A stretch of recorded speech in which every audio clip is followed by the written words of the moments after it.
Barnardo, Bio. By Thomas John Barnardo. Dr. Thomas John Barnardo was what we might now call an extraordinary social entrepreneur. But who was he and what did he achieve? He was well known for his homes and training schemes, but what was his contribution to the development of youth work and social work practice? Thomas John Barnardo, 1845 to 1905, is a classically Victorian figure, evangelical, entrepreneurial, and philanthropic. His crusade to rescue children from the streets was one of the best-known social interventions in the last half of the 19th century. As Williams, 1953-7, has put it, in the short space of 40 years, starting without patronage or influence of any kind, this man had raised the sum of £3.25 million sterling, established a network of homes of various kinds such as never existed before for the reception, care and training of homeless, needy and afflicted children, and had rescued no fewer than 60,000 destitute boys and girls. But who was Dr. Barnardo? What did he achieve in his work with children and young people, and what is his continuing significance? Thomas Barnardo, life. Born in Dublin in 1845, the son of a furrier, Thomas John Barnardo's childhood is somewhat blurred. As Rose, 1987-17, reports, as his fame grew, so did the anecdotes and legends about him until they became folklore. She continues, much of the early history of his life and of the homes he wrote himself, but where his father's family came from and how he spent his first years in London remains uncertain. There are hints that his childhood was stormy and far from happy. Ibid. 20. His schooling included Sunday school, Parish Day School and St. Patrick's Cathedral Grammar School, Dublin. Thomas, Tom, appears to have had an independent spirit, reading radical writers like Rousseau and Tom Paine. He was seen as a troublemaker, becoming bored quickly with lessons, and was eloquent and argumentative. Tom Barnardo did not pass his public examinations and at the age of 16 was apprenticed to a wine merchant. Approaching his 17th birthday, Thomas Barnardo experienced conversion on May 26, 1862. He became a strongly evangelical Christian, impatient to convert others, urgent for action. Rose, 1987-24. Barnardo began teaching Bible classes in a Dublin ragged school and became involved in home visiting. His mother and brothers were already members of the Plymouth Brethren, which Barnardo also joined. He also became a member of the Dublin YMCA and often gave talks there. His commitment to social work strengthened, and on hearing Hudson Taylor speaking in Dublin about the work of the Inland China Mission, Barnardo believed his future lay in such work. The Brethren provided him with a small allowance, and the plan was to first study medicine at the London Hospital. Friends from Dublin YMCA gave him an introduction. Thomas Barnardo settled close to the hospital in East London. His first lodgings were at 30 Coburn Street, Stepney, in 1866, although he does not appear to have begun his studies until 1867, Wagner 1979. He appears to have thrown himself into missionary work in the East End, visiting beerhouses, penny gaffs, little theaters, and homes, offering cheap Bibles and the Word of Jesus. More than once he was attacked, suffering 2 broken ribs on one occasion. He also became involved in the Ernest Street Ragged School, off Mile End Road, and appears to have been a charismatic and engaging teacher. One of the stories associated with this period was of Barnardo's first encounters with the lays around Petticoat Lane where children slept. Thomas Barnardo frequently talked about this night, when he was taken by Jim Jarvis, a local lad, after a ragged school to visit the area. See Williams 1953, 54-7 for an account. What Jarvis told Barnardo about his life and the experiences of the other children had a profound effect. One of his first steps was to set up a ragged school. Thomas Barnardo became increasingly torn between his work in East London and his preparation for medical missionary work in China, and wrote about it. As a result, he was offered a significant sum of money to continue his evangelical and children's work in East London. The East End Juvenile Mission was established, and in 1870 he started his first home in a rented house in Stepney Causeway. Work converting the building had to be halted temporarily when he ran out of money, but Thomas Barnardo again made use of his evangelical networks to get practical help and financial support. His network, by now, included Lord Shaftesbury, who was particularly impressed with his work, and Robert Barclay, the banker. He also began to see the urgent need for a home for girls. They were, for example, presenting themselves at the new boys' home as in need of accommodation and support. See, for example, Williams 1953, 93-4. His medical studies had begun to suffer seriously, and there was some disquiet among his fellow students about his religious zeal. Williams 1953, 69, 108. It wasn't until 1876 that he resumed his studies and then sat his final examinations in Edinburgh. He registered as a medical practitioner in London, and was elected a Fellow of the Royal College of Surgeons, Edinburgh in 1880. Thomas Barnardo had begun to earn a small income from his writing and from preaching. His evangelical efforts also started to be on a large scale. In the summer of 1872 he set up a huge tent, able to seat 3,000, outside the Edinburgh Castle public house, and reportedly some 200 people a night would profess conversion. Attendances at the tent affected the numbers using the public house, and it was put for sale. Worried that it would reopen as a music hall, and concerned with the impact of drinking upon family life and children's well-being, Thomas Barnardo set about raising money for the house and was able to open it as a coffee palace and People's Mission Church. It was to become a significant center for evangelicalism, with revivalists such as D.L. Moody preaching there. In the space of 7 years or so, and still not 30, Thomas Barnardo had exploded onto the philanthropic and evangelical scene. He had established a ragged school, a home, an employment agency, and a mission church. He had acquired more than a dozen properties in East London and even bought up a children's magazine. The first account of these developments, how it all happened, written by Thomas Barnardo, was published in 1872. A year later he married Siri Louise Elmsley. They had met when she had invited him to speak at a meeting in Richmond, and was given the lease on Mosford Lodge, Barkingside for 15 years as a wedding present. Like Barnardo, Siri shared a commitment to evangelicalism and philanthropic work, and he saw he now had the opportunity to open a home for girls. They went to live at Mosford Lodge, and in October 1873 12 girls came to live in a converted coach house next to the lodge. The work continued to develop apace. More hostels were opened, and his ambitious plan to create a village home for girls, with a population of over 1,000 girls, to replace the home at Mosford Lodge was realized by 1880. Thomas and Siri Barnardo lived for a while at the lodge, but then moved to a large house in Hackney, the Cedars, a gift from Siri's father, and later to Surbiton. As Thomas and Siri began to have children, Siri's father was concerned about the surroundings in which they would be raised. The expansion of the work was made possible by Barnardo's ability to market his projects. Of special significance here was his decision in 1874 to open a photographic department in the Stepney Boys' Home.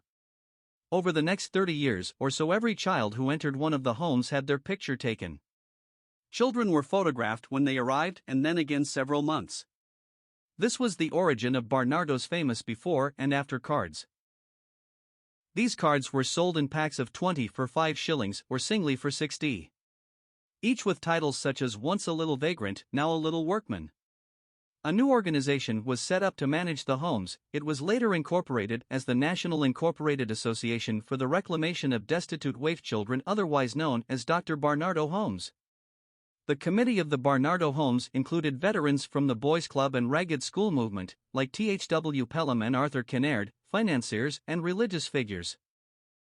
Further initiatives included the development of boarding out, placing children with families in more rural settings, beginning in 1886-7, and sending children to Canada, initially to homes and then to be boarded out.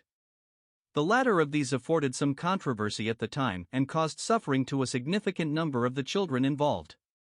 He also began to set up homes for the feeble-minded. This coincided with the birth of his 7th child who had special needs, and homes for children and young people with disabilities. The scale of developments and existing commitments was such that an ever more complex fundraising strategy was needed. Dr. Barnardo often overran his resources, and there needed to be temporary cutbacks. The new council of the Barnardo Homes set various budgets and limits on the numbers of children, for example, who could be boarded out. However, Thomas Barnardo was not one to put off by such measures. At times he simply ignored them, at others he redoubled his efforts to raise funds. In this area there were many innovations. Dr. Barnardo was one of the first to develop organized mass charity giving, with much of the money for his schemes coming in small amounts from a large number of donors. Of particular note here was his founding of the Young Helpers League in 1891, in which more fortunate children were encouraged to give. Its membership had grown to over 34,000 when Barnardo died. All this work took its toll on Thomas Barnardo's health. By the time he was 50, it was clear he had some sort of heart complaint, and he was required to take a period of absolute rest, although he was not emotionally able to do this. He was soon working again at full pressure, but by 1903 was in significant difficulties. Despite periods of convalescence, he died on September 19, 1905. As Williams, 1953-209, reported, on that day. He spent a busy morning with correspondence, had a little sleep in the afternoon, and in the evening partook of a light meal. Then he settled down in an easy chair for a rest by the fireside, and turning presently to his wife, he said, "My head is so heavy. Let me rest it on you." A moment later his spirit quietly passed away. When Dr. Thomas Barnardo died, there were nearly 8,000 children in the 96 residential homes he had set up. Around 1,300 of these children had disabilities. More than 4,000 children were boarded out, and 18,000 had been sent to Canada and Australia. Thomas Barnardo and ragged schools. Barnardo's first independent effort was to raise money via an article in the Revival to hold a large tea kneading service for children. His ability to present work to gain funding was already in place. He soon got donations and held his first meeting in November 1867, with a remarkable 2,347 children attending. Within a few months, Thomas Barnardo had rented 2 cottages in Hope Place, Stepney, opening a schoolhouse for boys in one and for girls in the other. In later life, Thomas Barnardo was to contribute to all sorts of myths about this work, but it does appear to involve a number of elements common to other ragged school initiatives, including a penny bank and a shoeblack brigade.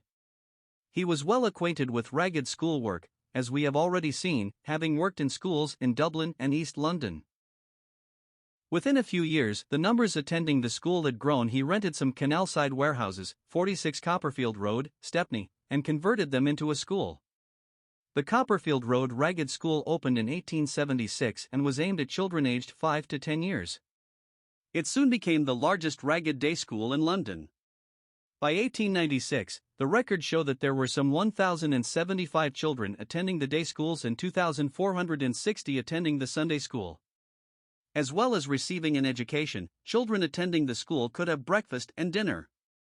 The day school finished in 1908 when the London County Council condemned the building as unsuitable for schooling. The Sunday school continued until around 1915. Barnardo Homes. The experience of working with children and young people in the ragged school was a key factor in pushing Barnardo towards setting up a home for homeless boys. This opened at 18 Stepney Causeway in 1870. The first 33 inhabitants were all older youths.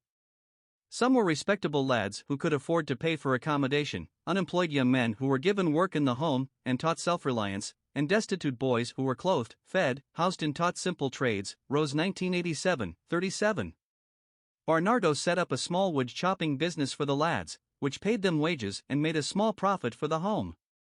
Thomas Barnardo didn't simply open the doors and wait for children and young people to appear. He took to the streets to rescue children and to bring them to the home. There were, inevitably, problems concerning his right to do this.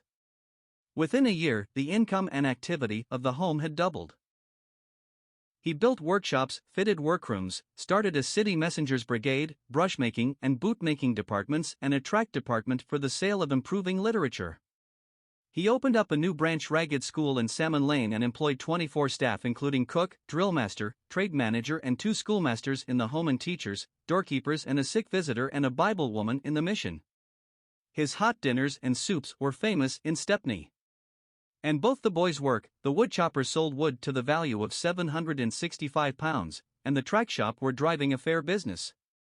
Rose 1987, 40. In 1873, as we have already seen, the first home for girls opened at Mossford Lodge. Numbers grew to just over 50, but this was a good deal less than expected. What is more, the work itself did not achieve what the Barnardos had sought. Rose, 1987, 43, reports that one night he overheard the girls talking and was horrified by their vile conversation. He continued, "In a moment I realized what were the hidden forces of evil at work. undoing all we hoped had been attained. Indeed, I was made to feel, as I listened with horror, that probably I had done harm, not good, and that by our system of aggregating these girls I was but propagating and intensifying evil.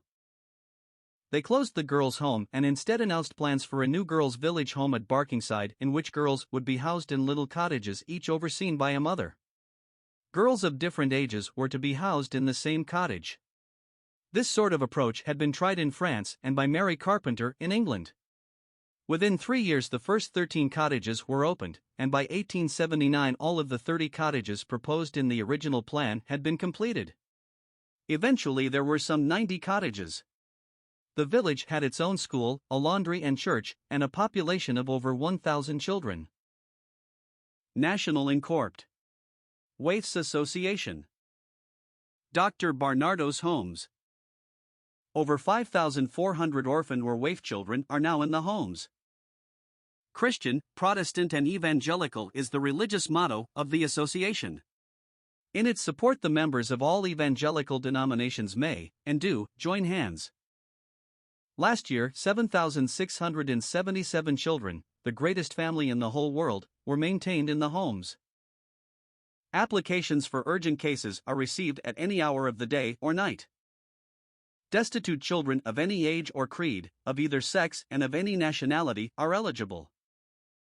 Deaf or dumb, blind or crippled children, or those diseased and already given over to death, are, if destitute, always eligible.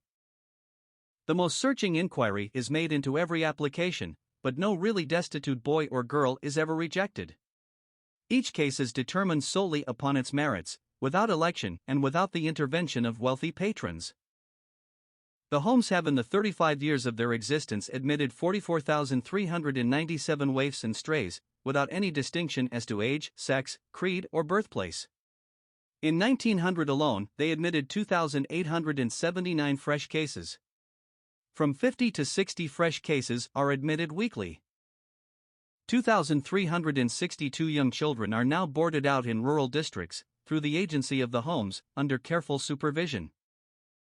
Technical training in some one of the 14 handicrafts carried on in the homes is given to every lad capable of receiving it.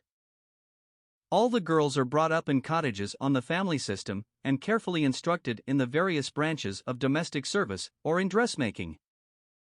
12,604 trained and tested emigrants have already been placed out in the colonies. Of these 98% have been successful.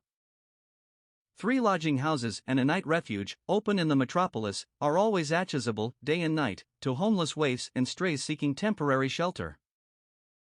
11 branches under the common title of An Ever Open Door are also ready for the reception of destitute children at any hour of the day or night, in as many provincial towns and cities, viz., Bath, Belfast, Birmingham, Brighton, Bristol, Cardiff, Leeds, Liverpool, Plymouth, Newcastle and Portsmouth.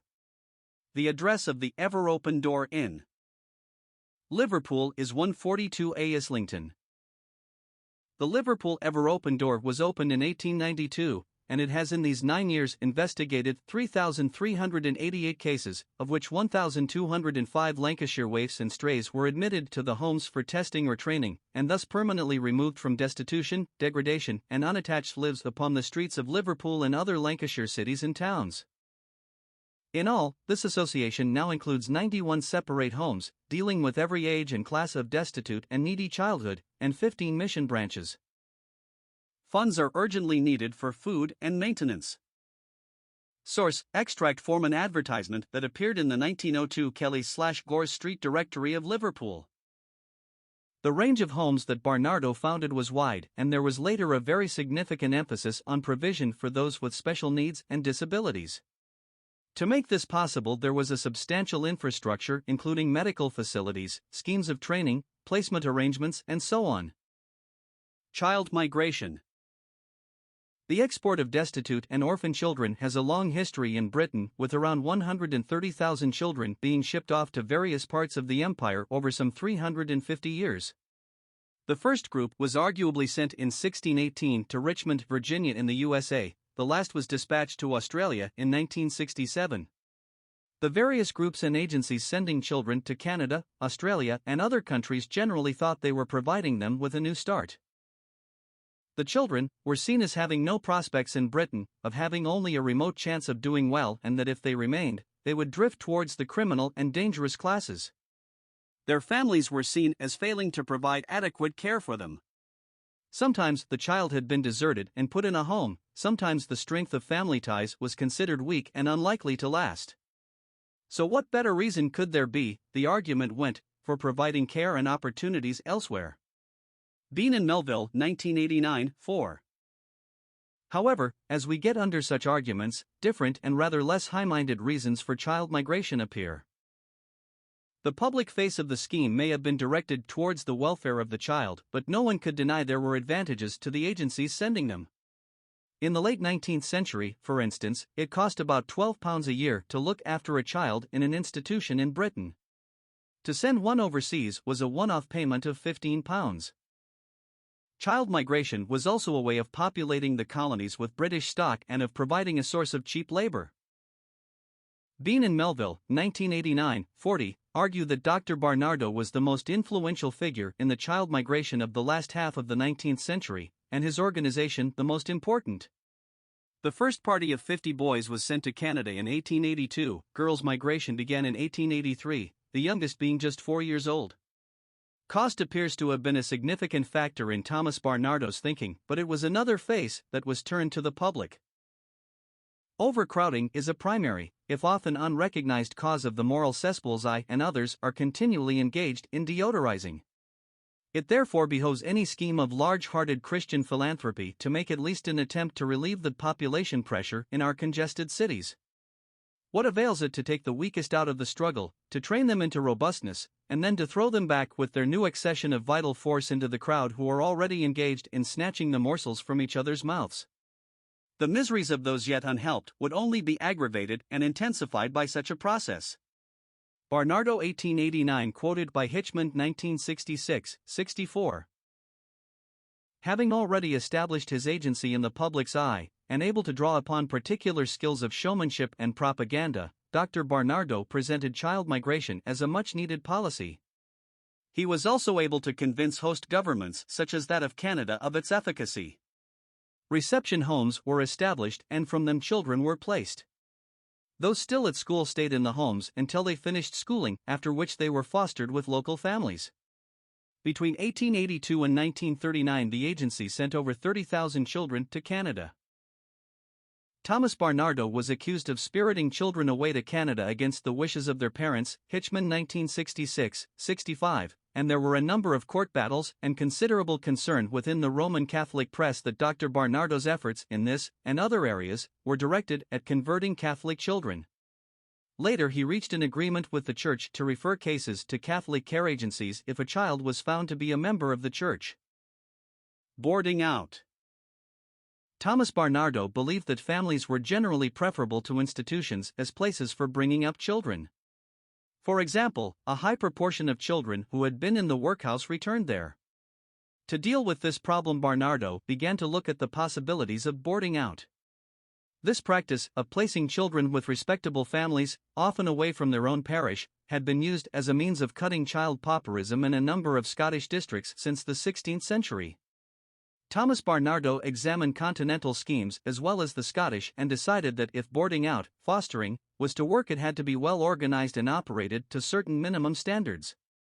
The first major scheme began in 1886-1887 when 330 boys were sent to good country homes well away from the slums and pollution that he believed was so injurious to physical and moral well-being. He chose boys between the ages of 5 and 9 because he believed that it was young children who suffered most from institutional life. From his foster parents he demanded high standards. They should be cottagers and working-class people, living in homes that promised satisfactory sanitary conditions, pure moral surroundings and a loving and Christian influence. Foster parents must have enough accommodation and be well-intentioned. Rose 1987, 113. Foster parents were paid 5 shillings per week for each child, but he was also keen to avoid making fostering the central income. He stipulated that foster fees should not be the sole income of widows, for example. Barnardo's foster parent agreement. Foster parents were required to sign a substantial agreement form. They had to agree 1. To bring up the said child carefully, kindly, and in all respects as one of my family. 2. To provide the said child with proper food, clothing, washing, lodging, and school fees.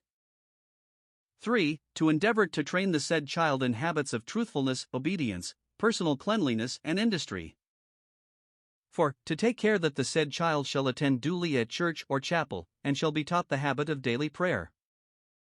5. To take care that the said child, when of suitable age, shall attend regularly at a public elementary school. 6. To communicate with the lady and gentleman who has charge of the children in the district upon all matters affecting the welfare of the said child, and in the case of illness to report it immediately, and if necessary at once to call in the assistance of a medical man. 7. To forward to the director for inspection all letters which may be received from relatives or friends of the said child, before allowing the same to be opened, and not to enter into any correspondence myself with any person who may claim relationship. 8. At all times, to permit the said child to be visited by any person appointed by the director and to permit not visit from relatives or friends of the child without the director's authorization. 9. To restore the said child to any person sent by the director to receive it, on getting 1 fortnight's notice of removal or equivalent payment. Quoted in Rose 1987, 114. Alongside the contractual and financial arrangements, Thomas Barnardo appointed a doctor to visit foster homes at irregular intervals, but at least every 3 months, to report on children's welfare and conditions in the homes. A woman physician, Jane Walker, was the first such visitor, and her reports indicate that the scheme was successful with children avoiding the stigmatization of being charity children, although she did recommend various amendments to the scheme, for example restricting the number of Barnardo children in a single village. There was also local supervision in the form of a committee involving, for example, the local minister and worthies. By 1893, there were more than 2,000 children boarded out. It was a more effective practice than homes in many respects, but it was difficult to raise funds for. It was far easier to get money for something very visible like the village home than for the sorts of regular payments due to foster parents. Further developments included a scheme to board out illegitimate babies close to their mothers, provided that the girl was otherwise of good character and pregnancy was a lapse. See Williams 1953, 124-5. The mother would then go into service with an approved employer and in her time off, half a day a week usually, would visit the child. He also sought to make the father, where this was possible, contribute towards the cost of maintenance. This scheme met with a certain amount of criticism and resistance. Many charities refused to offer help to such mothers as it was seen as rewarding immorality. Dr. Thomas Barnardo and controversy. Thomas Barnardo shared a number of qualities with other charismatic founders of philanthropic organizations: a belief in the rightness of his actions and his analysis, the ability to network and to present work in ways that open purse strings, the facility to graft and work hard, and an ever-changing list of possible projects and plans. As one project got underway, another one was starting. As Rose, 1987-47, comments, with his great talent for publicizing his work and the grandiose plans he unveiled, it was inevitable that he would provoke gossip and speculation. A range of accusations were thrown at Barnardo. These included that the homes were badly managed, that the boys were cruelly treated, that the children in the homes were specially prepared for the arrival of visitors, that the children suffered from disease, the consequence of the neglect of simple sanitary precautions, and of poor diet, that there was scarcely any religious or moral training, that the doctor's stories of rescues were grossly exaggerated, and the photographs he published were faked and therefore deceptive. Of Barnardo himself it was said that he had no claim to the title of doctor, and that he had improperly appropriated part of the funds received for the homes to his own use and benefit. He was even charged with immorality.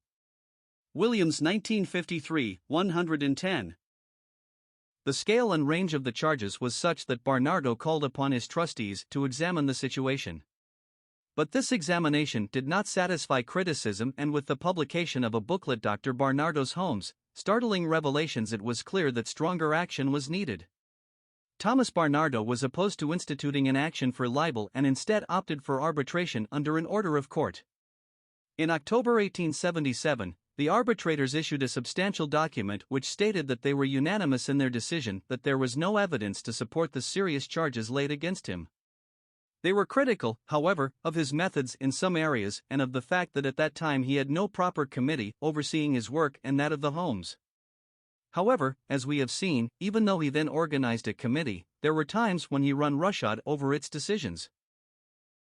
Barnardo also believed that significant aspects of the laws surrounding children were wrong and, as a result, flagrantly broke them. He argued that the highest law was that of compassion.